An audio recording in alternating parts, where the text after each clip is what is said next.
तर नमस्कार मित्रांनो, आपल्या राजमुद्रा फेटा युट्यूब चॅनलवरती आपलं मनापासून सहर्ष स्वागत। तर तुम्ही वाट बघत होता नवीन आज व्हिडिओमध्ये काय। तर मित्रांनो आता आपण नवीन व्हिडिओ घेऊन आलेलो आहे।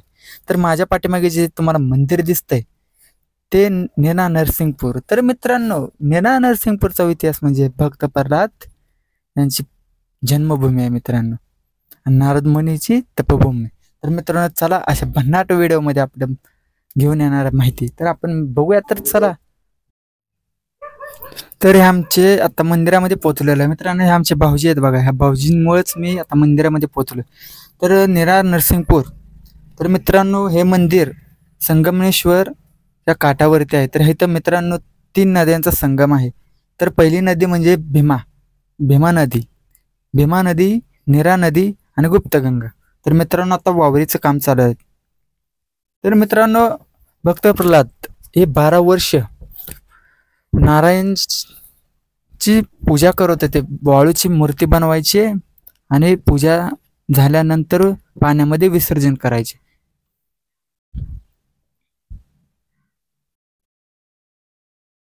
तर मित्रांनो आता आपण भक्त प्रल्हाद यांच्या मंदिरामध्ये पोहोचलो। तर मित्रांनो आता आपण आमचे भाऊजी सांगत होते की इथे, तर मित्रांनो हे लक्ष्मी मंदिर आहे।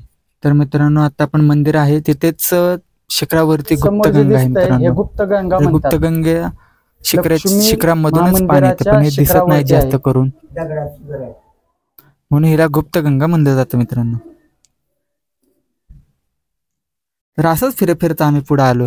तर फिरत असताना गाभाऱ्यामध्ये खूप छान वाटलं। तिथूनच पुढे आल्यानंतर मला शिवलिंग दिसलं। तर शिवलिंगाचं आम्ही दर्शन घेऊन तसंच पुढे निघालो मित्रांनो। तर चला मित्रांनो आता आतमध्ये जाऊया। तर आतमध्ये आल्यानंतर गरुड महाराज दिसले। तर गरुड महाराज खूप छान होते, त्यांचंही दर्शन करून आपण मंदिरामध्ये प्रवेश केला। तर मित्रांनो हेच गरुड महाराजांची पालखी निघत होती। तर मित्रांनो आता आपण भक्त प्रल्हाद यांचं दर्शन घेत आहे मित्रांनो। तर 12 वर्ष पूजा करत होते मित्रांनो। त्याच खांबामधून नरसिंह भगवान प्रगट झाले होते। तर मित्रांनो गाभारा बघत असताना खूप छान वाटलं। तिथूनच आपण आतमध्ये आलो। तर अशाच मित्रांनो आपण व्हिडिओ महाराष्ट्राच्या कानाकोपऱ्यात पोहोचण्याचा प्रयत्न करत आहे। तर तुम्ही आपल्या राजमुद्रा फेटा युट्यूब चॅनलला लाईक करा, शेअर करा, सबस्क्राईब करा।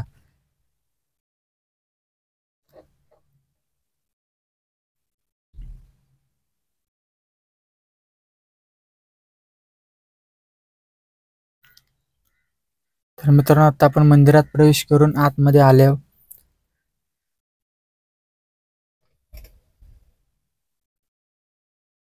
खूप छान वाटलं, मंदिरात भेट दिली। तर चला मित्रांनो आपण नरसिंह मंदिरामध्ये पोहोचलेलो आहे। तर आपण आता मंदिराचं गाभारा बघत आहात। तर मित्रांनो कमेंट करून नक्कीच सांगा हे मंदिर आपल्याला कसे वाटले। तर इथून महाराष्ट्र, कोकण, आंध्रा, कर्नाटक इथून भाविक भक्त येतात मित्रांनो दर्शनासाठी। आमच्या मसोडपासून 70 किलोमीटरच्या अंतरावरती आहे हे नेना नरसिंगपूर मित्रांनो।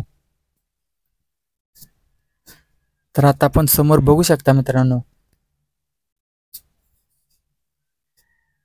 मंदिराचा गाभारा आहे। मला तर खूप छान वाटलं मंदिर। तर मित्र तुम्ही जरी नेना नरसिंगपूरला आला तर ह्या मंदिराला अवश्य भेट द्या। आता आपण माहिती आहे काय मंदिराची, तर काय मंदिर म्हणजे काय माहिती काय मंदिराची? हे मंदिर आहे हे पेशवेकालीन मंदिर आहे। सरदार विंचुरकर म्हणून पेशव्यांच्या काळात सरदार होते पेशव्यांकडे, त्यांनी हे मंदिर बांधलंय। त्यांच्या 7 पिढ्या या मंदिराचं काम चालू होतं। हे गाव आहे हे भक्त प्रल्हादाची जन्मभूमी आणि तपभूमी गाव आहे। या मंदिरात लक्ष्मीचं आणि नरसिंहाचं दोन्हीची वेगवेगळी मंदिर आहेत। समोर जी मूर्ती दिसते ती नरसिंहाची मेन मूर्ती आहे, जी वाळूची आहे, जी भक्त प्रल्हादांनी स्वतःने बनवलेली आहे। आणि त्याच्या बाजूला जी मूर्ती आहे ती शामराजाची मूर्ती म्हणतात त्याला, ती ब्रह्मदेवांनी बनवलेली आहे। सध्या ती अभिषेक मूर्ती म्हणून यूज करतात। तर मित्रांनो आता जे पुजाऱ्यांनी माहिती दिली होती ती ब्रह्मदेवांनी मूर्ती बनवली होती। ही मूर्ती बघा समोर मित्रांनो। आणि हे लक्ष्मी नरसिंह महाराजांची प्रतिमा आहे. दर्शन करून घेतलं, खूप छान वाटलं मित्रांनो.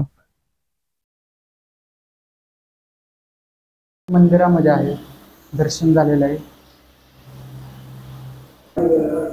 तर नमस्कार मित्रांनो, आता आपण लक्ष्मी नरसिंह मंदिरामध्ये आलोय नरसिंहपूरला. तर आता आपण पुजाऱ्यांकडून माहिती जाणून घ्या की पुजारी मंदिराचे काय इतिहास आहे. श्री क्षेत्र निरा नरसिंहपूर हे पुरातन तीर्थक्षेत्र असून या क्षेत्रास नारद मुनींचं वास्तव्य होतं. नारद मुनींची तपोभूमी म्हणून संबोधलं जातं आणि भक्त प्रल्हादाची जन्मभूमी.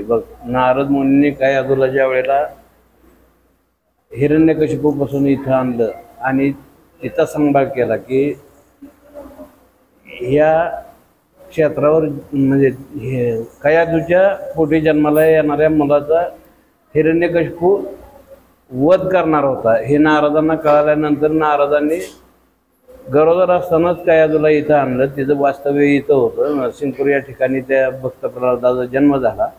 भक्त प्रल्हादाचं वास्तव्य कदंबवन म्हणून ह्या मंदिरापासून एक साधारण 3 किलोमीटर अंतरावर भीमा नदीच्या काठी आहे. त्या कदंबवनात त्यांचं वास्तव्य. तिथून नित्य भक्त प्रल्हाद या संगम तीर्थावर यायचे, भगवान विष्णूची आराधना करायचे, जप तप अनुष्ठान करायचे आणि त्यावेळेला ते एक वाळूची मूर्ती तयार करायचे. मग त्या मूर्तीची विधिवत पूजा झाल्यानंतर तिच्यासमोर बसून ते सगळी जप तप ध्यानधारणा झाल्यावर पूर्वत मूर्ती परत नदीत विसर्जन करायचे. असं 12 वर्ष तप पूर्ण झाल्यानंतर भगवान विष्णू नरसिंहाला प्रसन्न झाले, आपलं भक्त प्रल्हादाला प्रसन्न झाले आणि विचारलं की बाबा मी तुझी अपार भक्ती बघून तुझ्यावर प्रसन्न झालोय, तुला काय वर मागायचं आहे तो माग.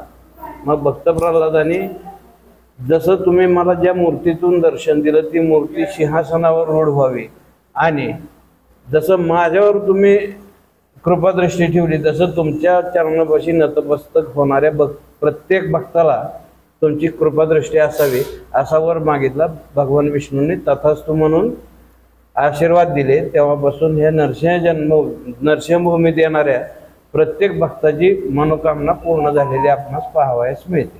यात्रा वगैरे कधी असते इथं? याची यात्रा वैशाख शुद्ध षष्ठी ते पौर्णिमा. षष्ठीला नवरात्र बसतं, चतुर्दशीला नरसिंह जयंती असते आणि पौर्णिमेला छबिना, त्यानंतर पालखी निघून यात्रा संपन्न होते. म्हणजे ह्याचे काय घट वगैरे बसवतात? आमच्या घट नाही पण नवरात्र असतं याचं आणि दिवा असतो. जसं देवीच्या नवरात्रात घट बसवले जातं, माळा बांधल्या जातात, तसं नाही. तर हे देवाची पूजा करून घटस्थापना होते, फक्त नंदादीप असतो आणि या नवरात्राला माळा वगैरे काही नसतात. तर भाविक भरपूर येत असतील मंदिरामध्ये? खूप भाविक येतात. यांना नुसते महाराष्ट्रातूनच नाही तर आंध्र, कर्नाटक, तामिळनाडू आणि महाराष्ट्र राज्य या राज्यातून येणारे भाविक आहेत, परदेशातून येणारे भाविक आहेत आणि त्याच्यामुळं या तीर्थक्षेत्राशी शासनाने दखल घेऊन यांना ब वर्ग प्राप्त दर्जा दिलेला आहे आणि भक्तांच्यासाठी सुखसुविधा, पिण्याचं पाणी असेल, भक्तनिवास असेल, बाकी इतर व्यवस्था असतील, मंदिर पुरातन असल्यामुळं मंदिराचा जीर्णोद्धार असेल, अशा सर्व गोष्टींनी आणि दळणवळणाच्या दृष्टीने नरसिंहपूर हे प्रगतीपथावर आणण्याचा शासनाचा प्रयत्न आहे. तर शासनाकडून काय मदत वगैरे होते का? ब वर्ग अंतर्गत शासनाकडून 260.86 कोटीचा आतापर्यंत निधी प्राप्त झालेला आहे. त्यातून गावचा आणि मंदिराचा विकास चालू आहे. तर राजमुद्रा फॅटा युट्यूब चॅनलवरती पुजाऱ्यांचं मनापासून सहर्ष स्वागत. धन्यवाद. तर मित्रांनो, भाविक भक्त खूप दुरून येतात, त्यांच्यासाठी महाप्रसादाची सोय मंदिराच्या ट्रस्टने केलेलं आहे मित्रांनो. तर तो तुम्ही बघू शकता मित्रांनो.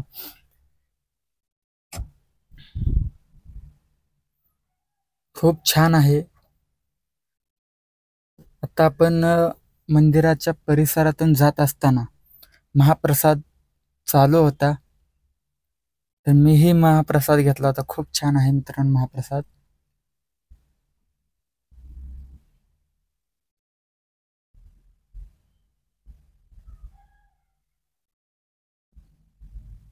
तर मित्रांनो, दर्शन करून आपण बाहेर आलो. तर बाहेर आल्यानंतर आपल्याला 2 नद्यांचा संगम भीमा आणि नीरा तर तुम्ही माझ्या समोर बघू शकता, इकडे आहे ते नीरा, त्याच्या बाजूला आहे भीमा नदी. ह्या दोन नदीचा संगम होऊन पुढे पंढरपूर चंद्रभागा, तर पंढरपूरमध्ये गेलेले आहे मित्रांनो. तर मित्रांनो, हा व्हिडिओ तुम्हाला आवडला असेल तर नक्की आपल्या राजमुद्रा फेटा यूट्यूब चॅनलला सबस्क्राईब करा, शेअर करा आणि कमेंटमध्ये नक्कीच टाईप करा तुम्हाला हा व्हिडिओ नक्की कसा वाटला. तर चला मित्रांनो, आपण भेटू नंतर पुढच्या व्हिडिओमध्ये. धन्यवाद. जय शिवराय, जय शंभूराज, जय जिजाऊ.